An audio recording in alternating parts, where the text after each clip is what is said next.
Once again, my name's Mr. Hall-Patton, or you can just call me HP for short.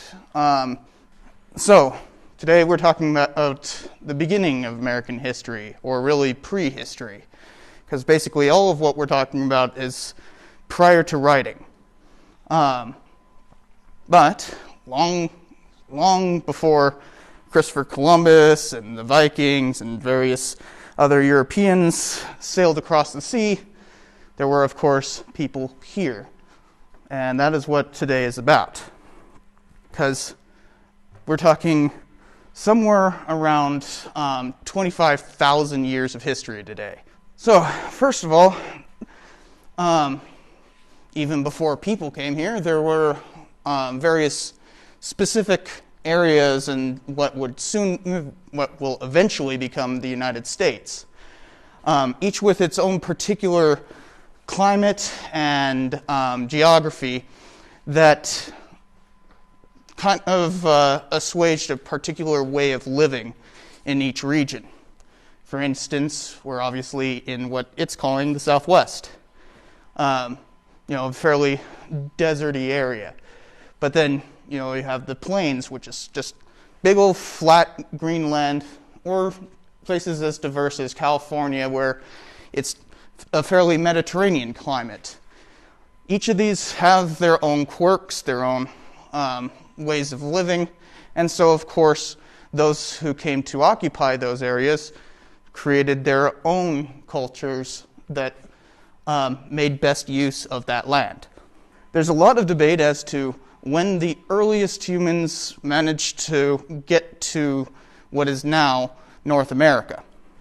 Generally, what is thought of as what's called the Wisconsin glacial maximum came around 25 to 21,000 years ago. And this is called the Wisconsin glacial maximum because there was a glacier all the way from the tippy top of Canada all the way down to where Wisconsin is today, basically covering where the Great Lakes are. In fact, the Great Lakes themselves are a creation of those glaciers melting backwards and scraping off chunks of the earth. But in fact, they actually would go much further into the Ohio Valley and whatnot, but that was as far as they got. But this had an effect of taking all the water on Earth and putting it in ice. Not all of it, obviously, but it lowered sea levels substantially. So what this meant was that, like, for instance, the coast of California was about a mile out from where it is today.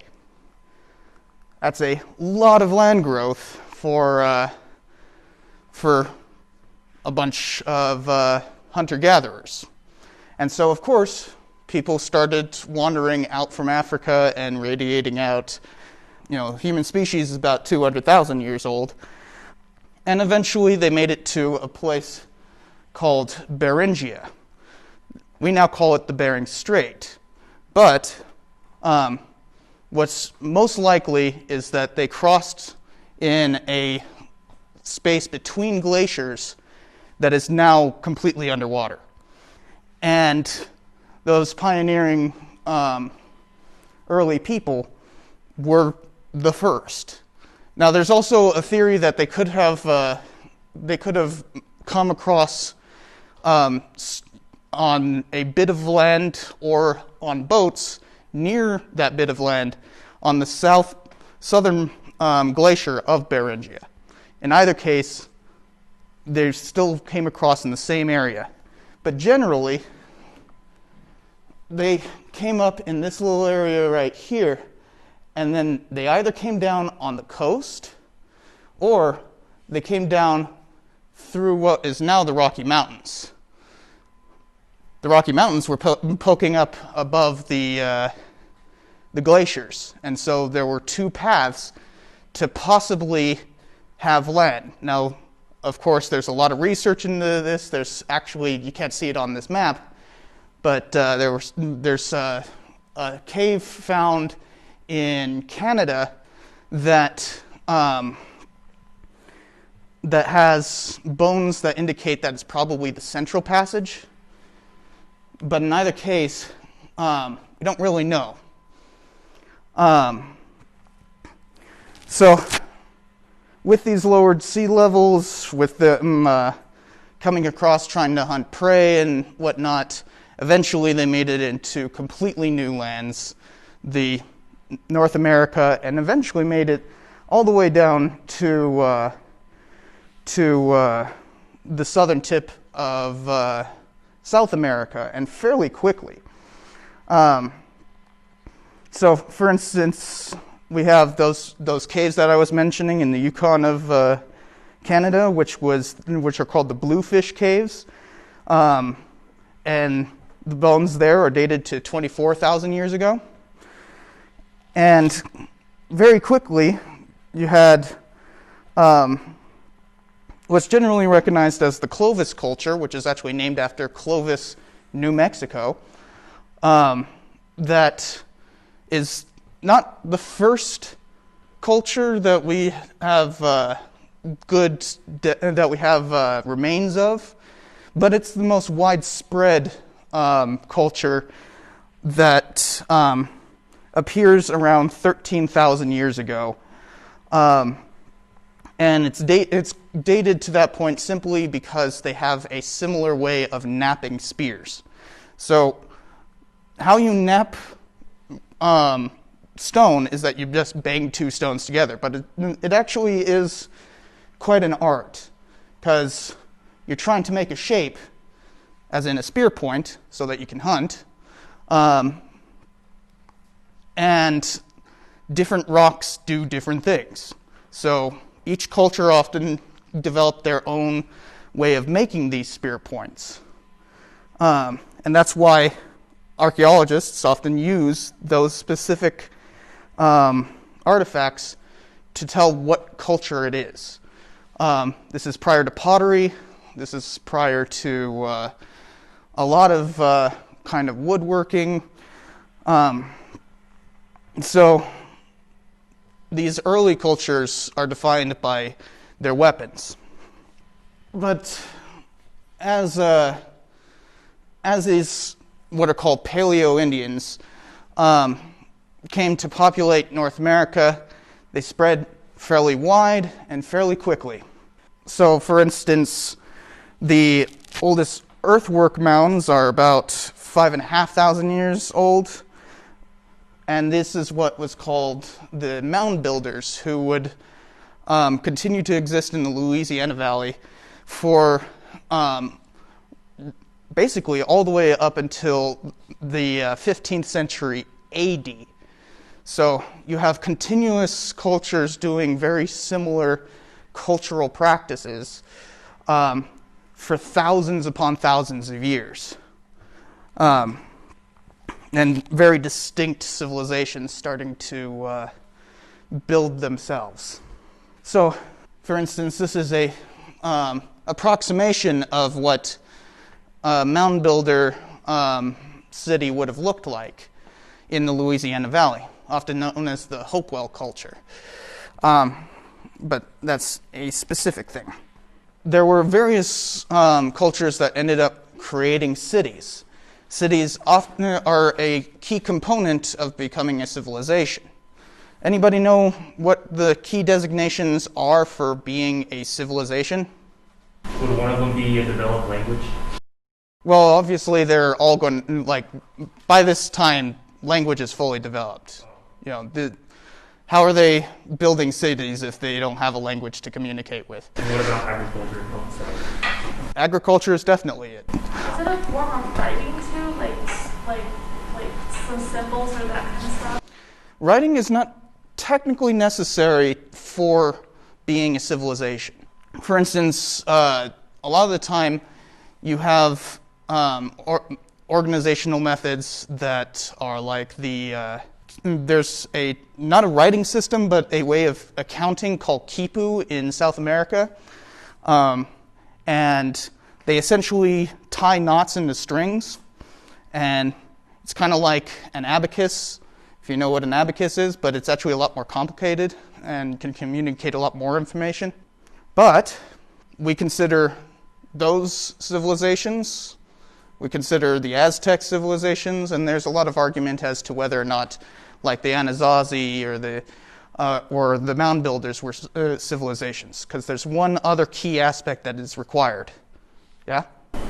Is it a series of like burrowing systems and structures? Well, that's the agriculture, right? So we got cities, agriculture,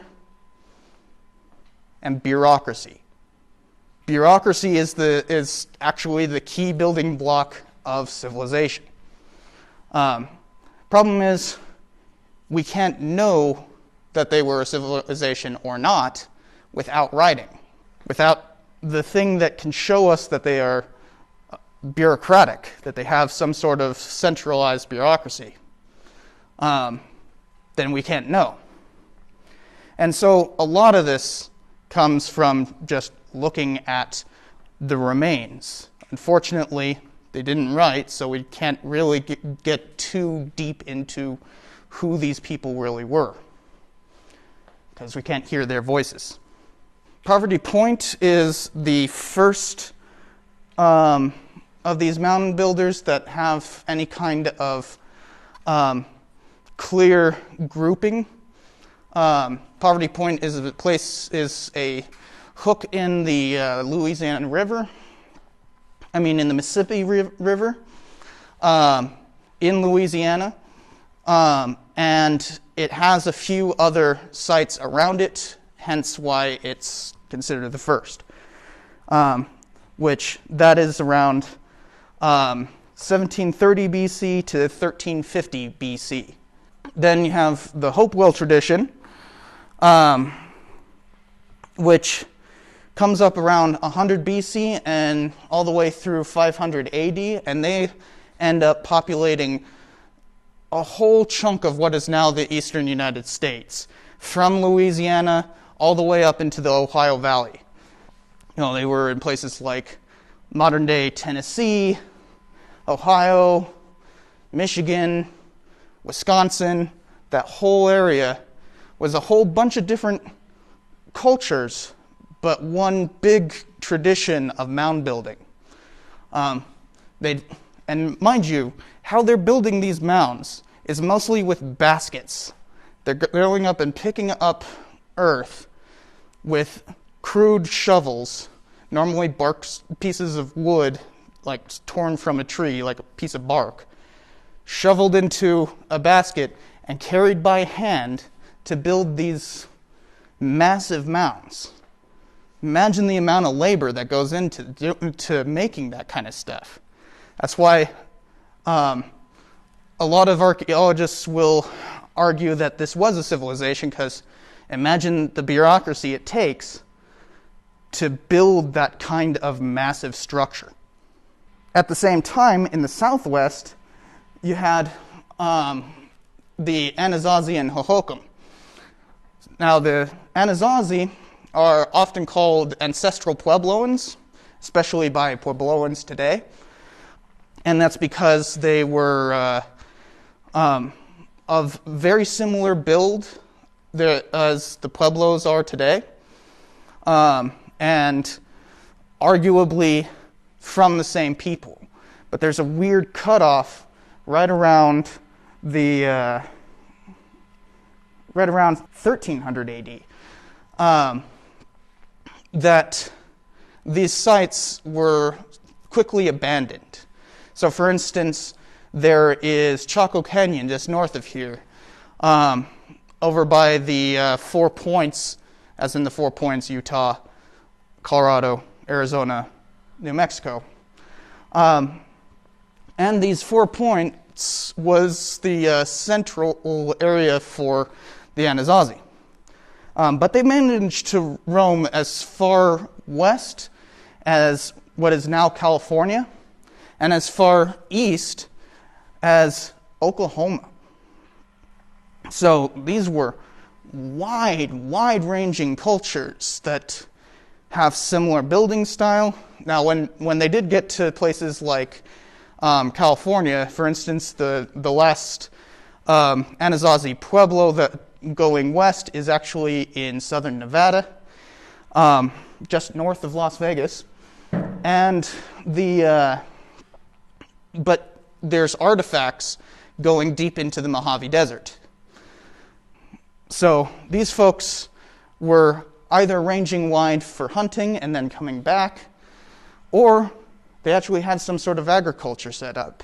Surprisingly, there's a hidden river in the Mojave Desert called the Mojave River that just sometimes is above the surface, most of the time it's below. And theoretically, they were farming corn with that river. So that's monumental amount of travel that it takes to even get there from where the Green River or Muddy River would they change names every once in a while right there in southern Nevada, but the distance between where there's artifacts found in the Mojave Desert is roughly 200 miles. So imagine if they're traveling that far for agriculture. That's a huge civilization. And unfortunately, they didn't write, so we don't have their words.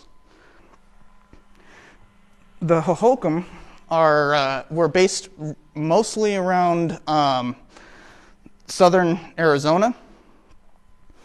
And they had, they were really famous for having ball courts that you can really tell if it's Hohokam because they have this very particular layout for playing a sport. And this is the same kind of sport that we see with Aztecs way down south in Mexico today, where basically there's a hole. It's kind of like basketball, where you have to throw a ball in a hole, but the hole is sideways, and there's only one. And there's a bunch of different arguments as to whether or not the rules were always the same, because, once again, we don't have their writing. But it's actually still a sport played in Mexico today, especially among the Aztec people, but they're known for where they lived, the Mexico Valley. That's where Mexico gets its name. And coincidentally, why we're called New Mexico before Mexico became a country. And of course, speaking of Mexico, Mesoamerica. Now, there's a whole bunch of stuff going back to at least 1400 BC with the Olmecs, who roughly disappear around 400 BC, and they're known for having massive head statues. They're just big heads. But there's actually writing on them, so we have some of their words. Though, problem is there's actually a lot of dialects, and it makes it really difficult for us.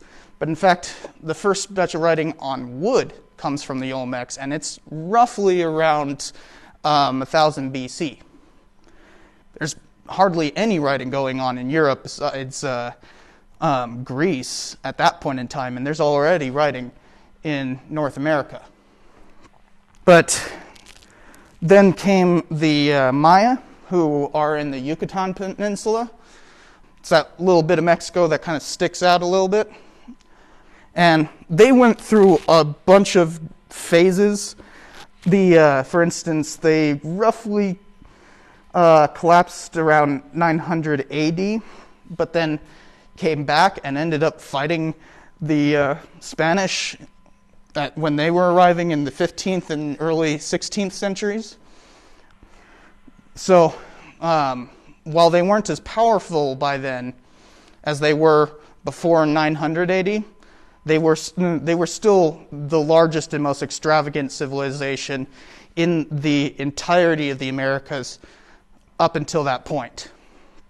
They had by far the most monumental buildings. They would build pyramids as central, religious centers, and then they ended up becoming kind of the starting point for everyone else in the region. So, for instance, you had the Aztecs eventually building an empire in 1428. And we have good sources on this in their writing. So we can date it to an exact time. It's actually, the Aztec Empire was formed by bringing together 3 city-states, kind of like how Greece was formed, right? Those city-states were Tenochtitlan, which is now called Mexico City, Texcoco, and Tlacopan. I'm probably mispronouncing that, but I'm not exactly good at ancient languages. But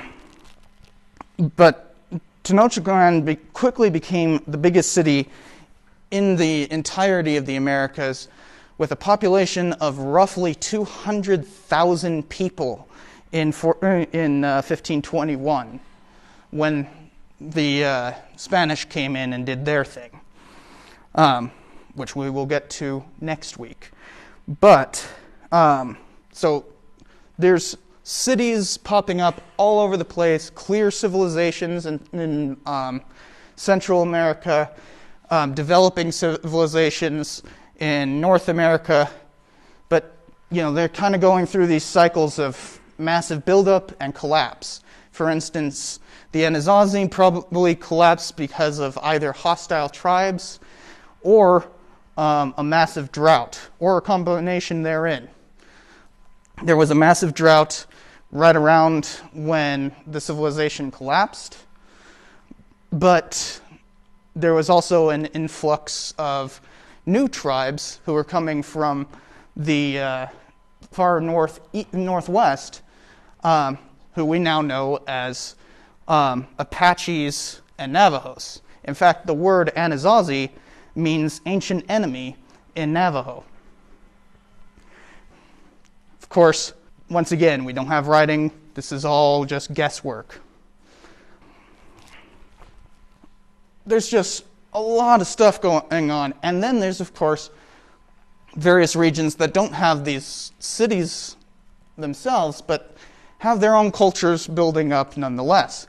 California, for instance, had perhaps as much as 1/3 of the population of what would eventually become the United States. 1/3. And California's current bounds are basically the bounds that we're talking about today. California is fairly unique in the fact that it's close to the coast, but it's also cut off by mountains and desert. So it's its own unique Mediterranean climate. And the tribes there formed through language groups, but almost all of them didn't have agriculture, but used slash and burn, what is sometimes called slash and burn agriculture, to control the food production of wild plants. So long before Europeans stepped foot on that land, the ecology was nowhere close to natural and heavily controlled by local tribes. Then you have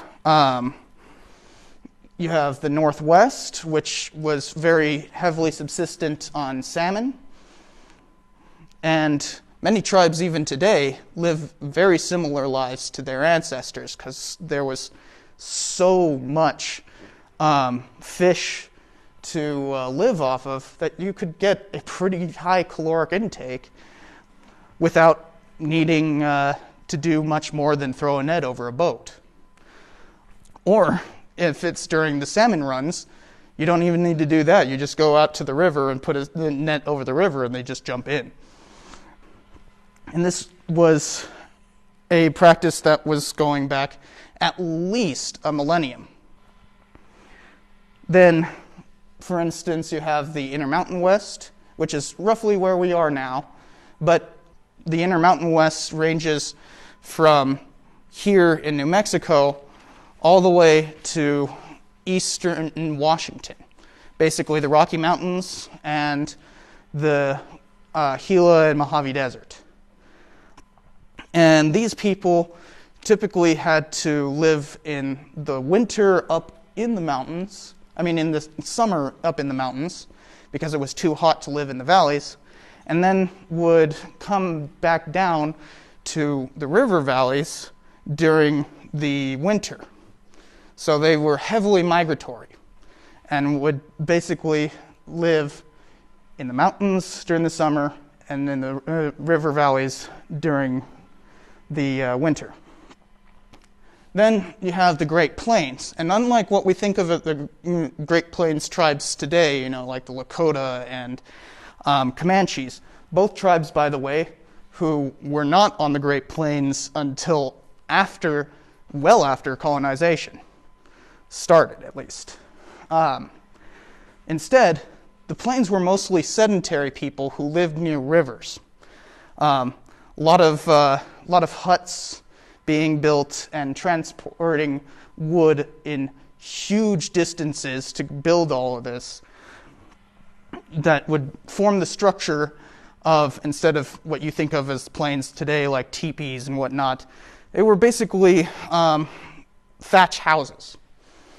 But instead of thatching, they were using mud and pelts. Very different place from what we think of as American tribes on the plains. And then, of course, there's the woodlands of the East Coast, where people built wood towns and often had very wide ranges for hunting and gathering. And they'd go out from these semi-permanent towns and hunt and gather for ranges of 20, 30, 50, 100 miles. So this culture was extremely widely spread out throughout the region. So you have this huge amount of diversity throughout all of what would eventually become the United States. By the way, that picture is from a depiction in the 1590s of what was the culture prior to contact in the Virginia Islands, especially around Roanoke. You can see you have this huge amount of buildup. They have clear agriculture, wooden sheds, even permanent cultural fixtures, such as you can see right there. And this was standard throughout the woodlands area of what would eventually become the United States. And finally, even though the Europeans did come in, a lot of these cultures started to change long before they were contacted. So, especially because of disease. Now, when Europeans made contact with North Americans, the effect was devastating. Estimates in terms of the amount of people who died of disease range from 40% to 90% of the population of North America. This is a devastating time, starting in the 15th century and going all the way into the 19th century. Many of these tribes felt the effects of disease long before they had ever even heard of what was going on in places like the Caribbean. So these people were feeling the effects of this change because of Europeans, but not in direct contact with Europeans. There's a crucial point in every tribe's history that is when they make contact with Europeans. But they're already shifting tremendously because of that long before contact. Then, of course, there are horses. So a lot of the major horse-wielding tribes that we think of today, Lakotas, Comanches, Apaches, Navajos, major plains tribes got their horses basically because of contact, but many, many tribes were already getting horses before even being contacted by Europeans.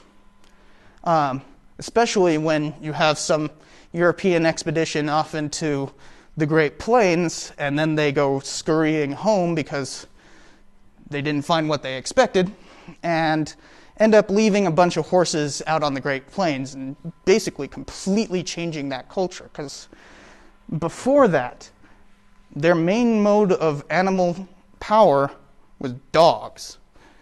Dogs don't exactly have the ability to carry a lot of weight.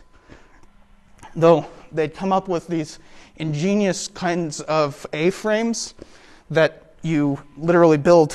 You take two sticks and then put a stick across it, attach that to a dog, and they can drag whatever you put on that A-frame for long distances. And people would do this all the way across the Great Plains. That's how you would pick up and resettle camp if you needed to, or even build these semi-permanent places. So once the horse came around, suddenly you have a massive amount of power at your disposal. This also meant that people with horses could displace people without them. So one of the key things about, for instance, Comanche and Lakota coming about on the Great Plains was because they had horses, and Great Plains cultures such as like the Arikara and Mandan did not. So they were overpowered. And even when the Lakota ended up coming in contact with people who would challenge their power and had horses, they typically had more because they were coming from the east.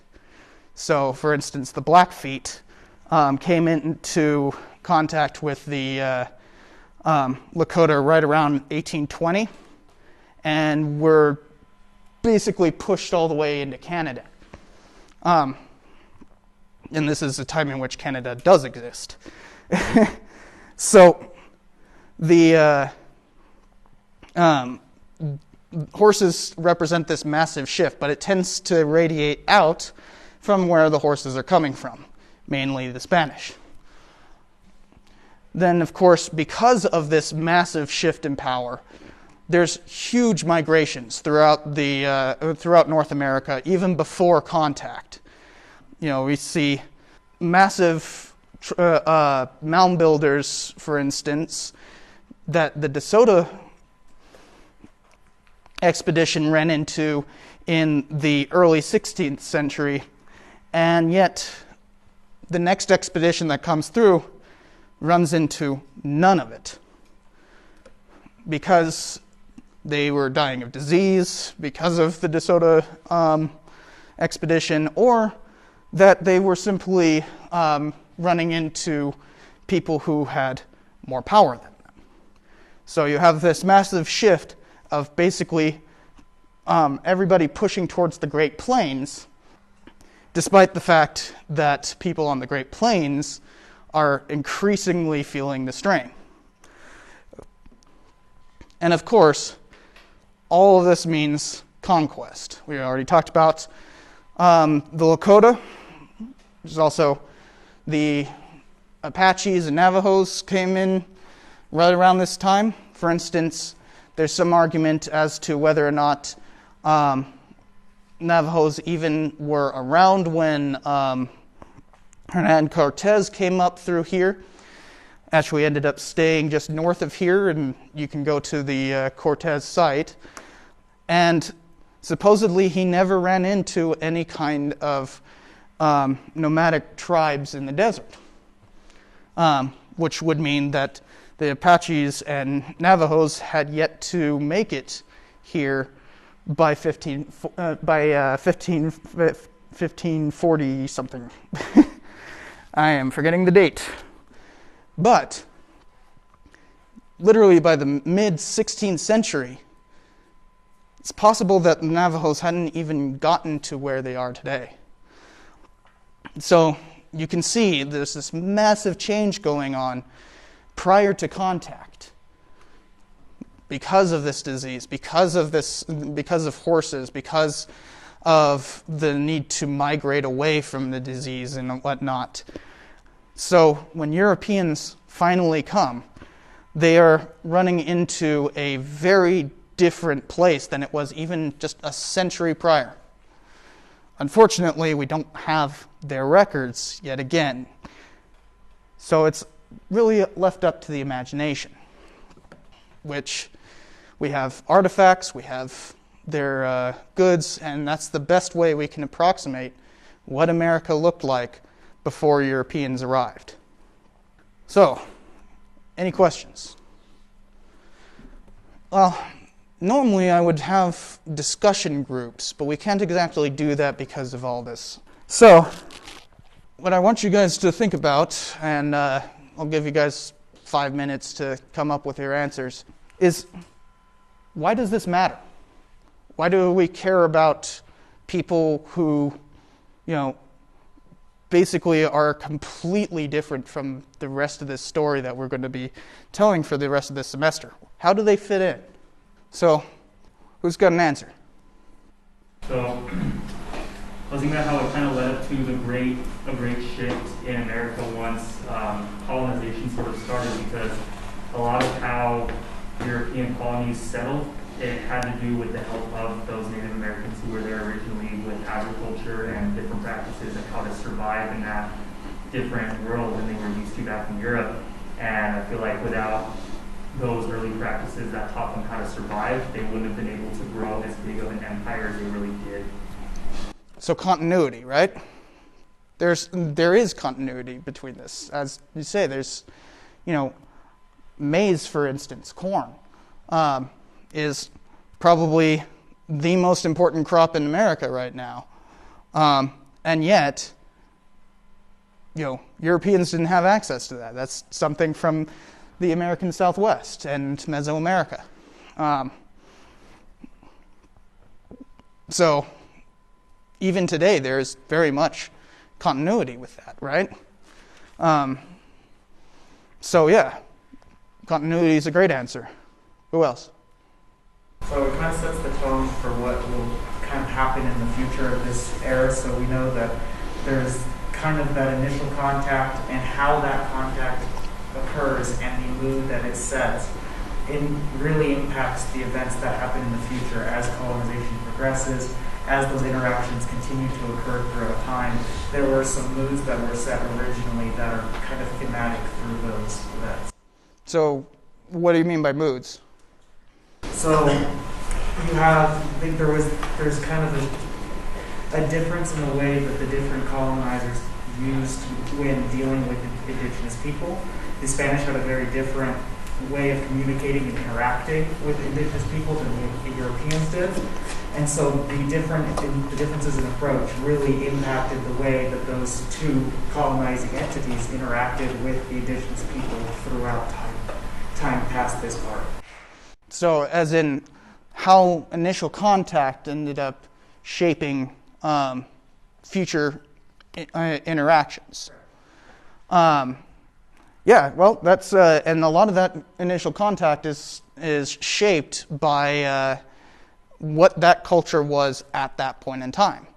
As we've seen throughout this, there's substantial change. They're going from hunter-gatherers who can't even make pottery to massive cities and cultures that span hundreds of miles, and somehow are still able to maintain contact and perhaps enough bureaucracy to count as a civilization. The point being, whatever they ran into ended up shaping the way that policy would grow throughout colonization. And yeah, there's a substantial difference between how the Spanish dealt with colonization versus the English, the Dutch, the French, Swedish, all of which we'll be touching on next week. But anything inherent to these tribes themselves, why are they important to the story? Kind of like a clash of cultures, I guess, because it sets a precedent for how they interact with each other in the future, something like that. How they, as in tribes interact with other tribes? Tribes interact with the Europeans and stuff. True, yeah. But also how European, as you were saying earlier, it sets up how, for instance, the English are going to see a lot less of a civilized group because they're not writing, they don't have massive bureaucracies, they don't have big stone temples, whereas the Spanish run into that rather quickly. So one's running into full-blown civilization, and the other one's running into people who are stricken by disease after 100 years of dealing with this kinds of uncontacted shift. So, of course, the English treat them as inferior, rather than just another civilization to be conquered. Who else? I was going to say another important reason, or just another reason why this is important, is that it's kind of half the story here. Is we know one side of it pretty well, and we're taught that side pretty well, and this is it's really good to know the history behind the other people in the story. That we need to know what was their civilization like, how were they affected even before they had to deal with colonization. It's important to understand both aspects and both perspectives when you look at an event as crucial as that. Well, hit the nail on the head right there, because you'll often hear what's called America's original sin. I suppose you guys are familiar with the concept of original sin. It's some biblical thing. We don't need to get into religious stuff. But the idea here is the way that we treated Indians is America's original sin. And if we want to understand why that's the case, the best thing is to try to understand their story.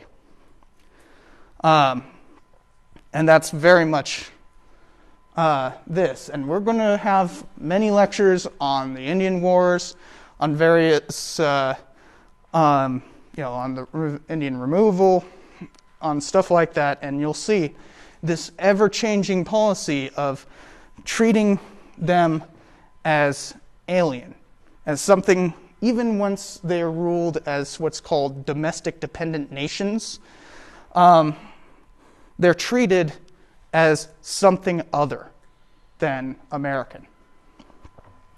And that wouldn't really change until the second half of this class, which deals with American history from 1877 to present, because they don't get American citizenship until 1924.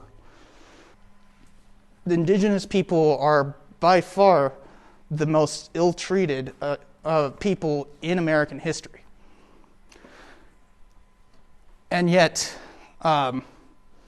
we tend to forget about the fact that they're here, even today.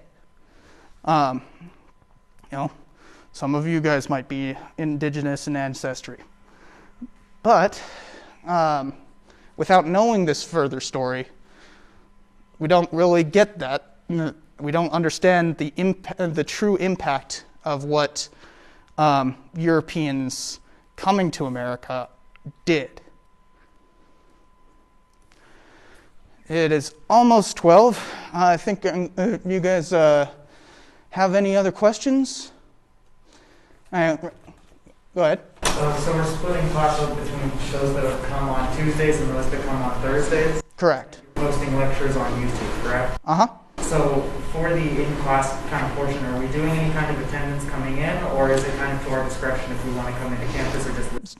Your discretion, but you're not going to be able to participate in the conversation if you're not here. And these kind of questions about what's the significance and all that, they're going to get tougher. And it's crucial to understand that, because that is exactly what you're going to be identifying. So think about what we talked about here today. You have, in terms of the significance of this lecture. We talked about continuity. We talked about political significance, meaning. and causality. All of those things that we discussed today are things that you could use to identify a term on the test. But it's also much more than that, right? It's your part of this story. So that's why you should come to class if you want to get part of that discussion, because hopefully you'll be better at identifying historical significance. Any other questions?